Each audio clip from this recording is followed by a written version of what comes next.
बिस्मिल्लाहिर्रहमानिर्रहीम। अस्सलाम वालेकुम नाज़रीन, मैं सरवत वलीम हूँ। आप लोग जहाँ भी रहें खुशबाश रहें, अल्लाह की अमान में रहें, बखैर आफ़ियत आप लोग रहें। कल मौलाना फजलुर रहमान साहब ने हुकूमती चिरागों के ऊपर जो है वो पानी डाल दिया, यानी कि हुकूमती उम्मीदें जो हैं वो तोड़ दी मौलाना फजलुर रहमान साहब ने, और तारीख़ के दुरुस्त दोराहे पे सही दोराहे की तरफ जो है वो आकर मौलाना फजलुर रहमान साहब खड़े हो गए हैं। इस वक्त सूरत हाल जो हुकूमती चेहरों की है वो नहायत उदास नज़र आ रहे हैं।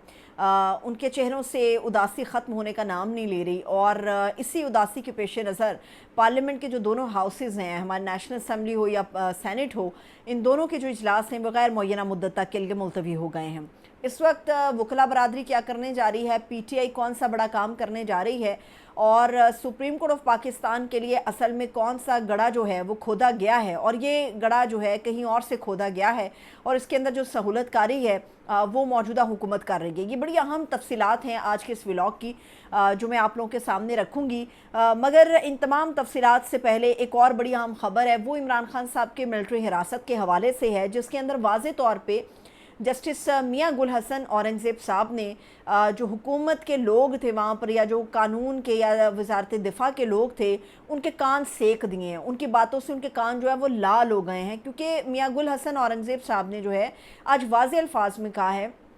कि एक तो हुकूमत की तरफ वाज़े जवाब आना चाहिए, दूसरा जो उन्होंने अहम बात की है, उन्होंने ये कहा है कि जी ऐसा नहीं हो सकता कि जो ख़दशा ज़ाहिर किया जा रहा है पीटीआई या इमरान खान साहब के अहल खाना की तरफ से या इमरान खान साहब की तरफ से कि रात के अंधेरे में उनको बैरक में शिफ्ट कर दिया जाएगा। पहले एक नोटिस देना पड़ता है, नोटिस दिए बगैर आसमानी बिजली की तरह आप नहीं आकर गिर सकते। तो आज ही उन्होंने वाज़े कर दिया, क्योंकि हुआ कुछ यूँ था कि वजारत दिफा की तरफ से जो जवाब आया है वो आज जस्टिस साहब को बताया गया है कि अभी फ़िलहाल जो है कोई उनके पास ना इत्तला है, ना कोई ऐसी चीज़ आई है जिस पे कहा जाए कि इमरान खान साहब का जो है वो मिलिट्री ट्रायल होगा या मिलिट्री हिरासत में उनको दिया जाएगा। अभी 23 सितंबर को हुकूमत अपना वाज़े जवाब देगी, देखते हैं कि इसके ऊपर क्या पेश रफ्त होती है। लेकिन जो एक और बड़ी अहम ख़बर है वो कल रात से ऑनवर्ड चल रही है कि हुकूमत कह रही थी नंबर गेम पूरी है, नंबर गेम पूरी है, और हुकूमत के लोग विक्ट्रीज़ के निशान बनाकर जा रहे थे, और शुबह ऐसा ही हो रहा था कि शायद मौलाना फजलुर रहमान साहब ने अपना जो सारा वज़न है वो हुकूमत के प्याले के अंदर लाकर डाल दिया है। लेकिन मौलाना फजलुर रहमान साहब ने तारीख़ का एक ऐसा दुरुस्त फ़ैसला किया है जो उनकी पार्टी के लिए बड़ा ही फ़ायदा मंद साबित होगा, उनकी दिहाइयों की सियासत के लिए फ़ायदा मंद साबित होगा, कि उन्होंने अदालत के गले पर, अदालत के हुकूक़ पर, अदालत के परों पर जो कांटा लगाने की कोशिश की थी उसमें उन्होंने कसाई बनने से साफ इनकार कर दिया है। इस वक्त सूरत हाल ये है कि पार्लियामेंट के सेशन को गैर मुअय्यना मुद्दत तक के लिए मुलतवी कर दिया गया है, सेनेट भी गैर मुअय्यना मुद्दत तक के लिए मुलतवी, नेशनल असम्बली भी मुलतवी हो गई, एक पार्लियामेंट जो है वो मफलूज हो गई है। और इस वक्त जो है मैं आपको ये बता देती हूँ कि कुछ तरामीम जो कि मुबैना तौर पे सामने आई हैं, जिससे इस आइनी तरामीम के मुसव्वदे के बारे में अंदाज़ा हो सकता है। मैं बार बार आपको कह रही हूँ कि ये मुमकिना तौर पे तरामीम है, क्योंकि अभी भी ऑफिशियली तौर पे या ऑफिशियल हैसियत में ये मुसव्वदा शेयर नहीं हुआ, और बैरिस्टर गौहर ने भी इसके ऊपर बात की, लेकिन उन्होंने भी यही क्लियर किया है कि अभी ऑफिशियल ये मुसव्वदा नहीं आया। जो चीज़ें हमारे सामने आ रही हैं उसको मद्देनज़र रखते हुए उन्होंने अपना जवाब दिया था। होने ये जा रहा है कि इन तरामीम के अंदर जो सबसे बड़ा डाका अदालत सुप्रीम कोर्ट के ऊपर है वो ये है कि इसमें एक विफाकी आइनी अदालत जो है वो बनाई जाएगी, और जो विफाकी आइनी अदालत होगी, कहा यह जा रहा है कि सुप्रीम कोर्ट ऑफ पाकिस्तान जो कि इस मुल्क की सबसे आला अदालत है उसको विफाकी आइनी अदालत के मातहत कर दिया जाएगा, और सुप्रीम कोर्ट ऑफ पाकिस्तान का ये इख्तियार भी ख़त्म हो जाएगा कि वो इस अदालत को ख़त्म कर सकती है। यानी कि सुप्रीम कोर्ट के जो इख्तियारात हैं वो मुकम्मल तौर पे जो है वो ख़त्म कर दिए जाएंगे, उसे महकूम बना लिया जाएगा अदालत की तरफ से। जो एक दूसरी तरमीम के हवाले से चीज़ें सामने आ रही हैं वो इससे भी ज़्यादा खौफनाक है। बताया जा रहा है कि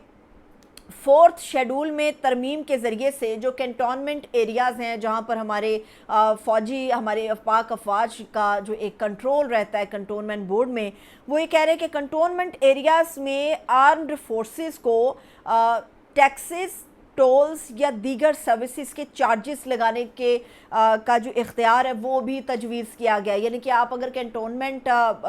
एरियाज़ में जाते हैं तो वहाँ पर टोल्स अगर वो लगाना चाहें कैंटोनमेंट में दाखिल होने के लिए जो आपको एक रकम अदा करनी पड़ेगी, वो चाहें तो टैक्सेस अपने हिसाब से लगा सकते हैं। तो ये इख्तियार भी तजवीज़ किया गया है, यानी कि आप ये कह सकते हैं कि अगर तो ये तरमीम आती है, इसका सरासर मतलब ये है कि रियासत पाकिस्तान के अंदर एक और नई रियासत जो है उसको खड़ा कर दिया जाएगा, यानी कि कैंटोनमेंट की एक अपनी रियासत होगी, बाकी पूरे पाकिस्तान की जो है वो रियासत अलग होगी। ये वो आइनी तरामीम का मुसव्वदा है जो मुमकिना तौर पे सामने आ रहा है। अब इन आइनी तरामीम के ख़िलाफ़ सुप्रीम कोर्ट ऑफ पाकिस्तान के अंदर आज पाकिस्तान तहरीक इंसाफ गालिबन मेरा व्लॉग अपलोड होने तक ऐन मुमकिन है कि जा चुकी होगी। जस्टिस रिटायर्ड वजूद्दीन साहब हैं जो कि सुप्रीम कोर्ट ऑफ पाकिस्तान के रिटायर्ड जज रहे हैं। वो ये कहते हैं कि इस वक्त एक पटिशन दायर करने की ज़रूरत है जो कि पीटीआई कर चुकी है या कर चुकी होगी। वो ये कह रहे हैं कि 184(3) के तहत फौरी तौर पे सुप्रीम कोर्ट ऑफ पाकिस्तान को इसको टेकअप करना चाहिए, क्योंकि ये अदालत को और हमारी आला अदालत को महकूम बनाने के लिए ये एक पूरा मुसव्वदा तैयार किया गया है और ये तरामीम जो है ये तैयार की गई हैं। बाकी उन्होंने एक और बड़ी अहम चीज़ बताई। उन्होंने कहा कि हमेशा हमारे सामने इंडिया की मिसालें या दीगर मुल्कों की मिसालें आती हैं, तो सबसे पहले इंडिया की मिसाल ही उन्होंने दी। उन्होंने कहा कि वहाँ पर पार्लियामेंट को कानून का इख्तियार ज़रूर है, मगर जो आइन का बुनियादी ढांचा है उसको तब्दील करने का इख्तियार नहीं है। तो पाकिस्तान के अंदर भी अगर पार्लियामेंट के पास कानून बनाने का इख्तियार है तो सुप्रीम कोर्ट को इस मकसद को या इस अमल को रोकना होगा कि पार्लियामेंट जब चाहेगी आइन के बुनियादी ढांचे को तब्दील कर लेगी। ये बहुत इंपॉर्टेंट बात है जो कि जस्टिस रिटायर्ड वजूद्दीन साहब ने कही है। फिर दूसरी बात यह है कि JUIFA पे कल रात से ऑनवर्ड अब तक बड़ी तनकीद हो रही है, और ये तनकीद करने वाले लोग कौन हैं? ये मुस्लिम लीग नून के लोग हैं। अब ये क्या कह रहे हैं? वो ये कह रहे हैं कि जी मौलाना साहब ने पता नहीं ऐसा क्यों किया, मौलाना साहब ने वैसा क्यों किया, और जो तर्जुमान हैं JUIFA के उनके ऊपर बड़ी तनकीद हो रही है, क्योंकि वो कह रहे थे कि जी हमें कम से कम 1 महीना चाहिए इन तरामीम को पढ़ने के लिए।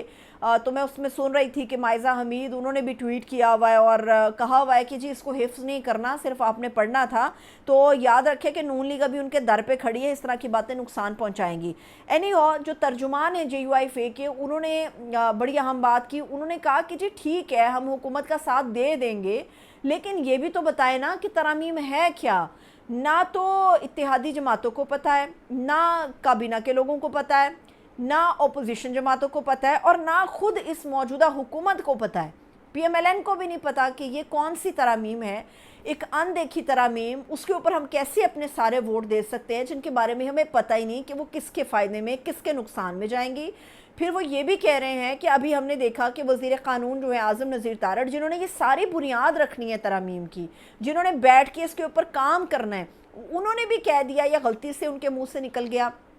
कि जी उनके पास मुसव्वदा पहुंच गया है। इसका मतलब ये है कि हुकूमत की किसी भी सतह पर इस आइनी तरामीम के मुसव्वदे को तैयार नहीं किया गया। जहाँ से ये तैयार होना था वहाँ से तैयार हो कि सिर्फ़ एक हुक्म उनके ऊपर जो है वो आ चुका है, वाजिब हो चुका है कि आपने इसको मंजूर कराना है। अब इरफान सदीकी साहब कह रहे हैं कि जी हफ्ता 10 दिन लग सकते हैं, कोई ऐसी बड़ी बात नहीं है, लेकिन उन्होंने कहा है कि जी मौलाना फजलुर रहमान साहब ने उनसे वक्त मांगा है। और दूसरी बात यह है कि वो जुज़ियात जो हैं या तरामीम जो हैं वो उनके ऊपर इत्मीनान क़ल्ब चाहते हैं। इत्मीनान क़ल्ब का मतलब ये है कि मौलाना फजलुर रहमान साहब अपनी तसल्ली तशफ़ी करना चाहते हैं कि इस मुसव्वदे के अंदर असल में तरामीम क्या रखी गई हैं। जो मुझे नज़र आ रहा है कि जब तक इत्तेहादी जमातों से और ख़ास तौर पे मौलाना फजलुर रहमान साहब के चूँकि वोट सबसे ज़्यादा इंपॉर्टेंट हैं इस वक्त, अगर उनसे ये मुसव्वदा शेयर नहीं किया जाएगा तो डेफ़िनेटली इसका मतलब ये निकलता है कि मौलाना फजलुर रहमान साहब ऐसी वारदात में या ऐसे कसाईपन के अंदर जो है वो अपना हिस्सा नहीं डालेंगे। तो इसीलिए हफ्ते 10 दिन में हो सकता है कि जहाँ से मुसव्वदा बन के आया वहाँ पे तसल्ली तशफ़ी करा दी जाए और उसके बाद मौलाना फजलुर रहमान साहब को ये मुसव्वदा शेयर किया जाए। तो ऐन मुमकिन है कि मौलाना फजलुर रहमान साहब उसके बाद कुछ डिसाइड कर ले, लेकिन अभी जो मौलाना ने फ़ैसला किया है उसके बाद अवाम जो है वो बेहद उनको इज़्ज़त से देख रही है, इज़्ज़त की कदर की निगाह से देख रही है।